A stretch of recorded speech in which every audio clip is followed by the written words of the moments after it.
Guys, এখন বাজে 1:45 নাগাদ হবে ঘড়িতে। আমরা এখন যাচ্ছি স্টেশনের উদ্দেশ্যে। বাড়ির থেকে রওনা দিলাম, অনেক লাগেজ ফাগেজ নিয়ে। তো আমরা যাচ্ছি তিনজন, আমি, আমার হাজব্যান্ডের ছেলে, আর সাথে যাচ্ছে আরেকটা ফ্যামিলি, তারাও হাজব্যান্ড ওয়াইফ আর ওদেরও একটা ছেলে আছে। তো চলো কৃষ্ণনগর স্টেশনে গিয়ে তোমাদের সাথে দেখা হচ্ছে। চলে আসছি নৈহাটি স্টেশনে। খুব তাড়াতাড়ি ছিল, ট্রেন লেট করেছিলাম, তাই ট্রেনে উঠে পড়েছিলাম, আর ভিডিওটা কন্টিনিউ করা হয়নি। তো দেখো আমরা এখন নৈহাটি স্টেশনে চলে এসেছি ট্রেন ধরবো বলে। আমরা চলো কোথায় যাচ্ছি, ট্রেনে যেতে যেতে তোমাদের সাথে শেয়ার করবো, সব কিছু বলবো। এই যে আমাদের সাথে যাচ্ছে,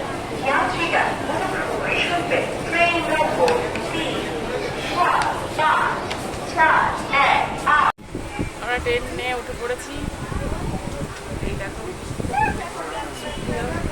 ট্রেনে উঠে বসেও পড়েছি, রিল্যাক্সে সিট খুঁজে লাগেজ সেটও করে দিয়েছি, ঢুকিয়ে দিয়েছি। তো দেখা যাক। তো চলো, একটা ভিডিওতে সব কিছু দেওয়া সম্ভব না, তো নেক্সট ভিডিওতে তোমরা দেখতে থাকো আমরা কী করি ট্রেনের মধ্যে, কী খাই, কোথায় যাই, তার জন্য কী দেখা হয়, সবটাই শেয়ার করবো তোমাদের সাথে। তো দেখা হচ্ছে আবার নেক্সট ভিডিও।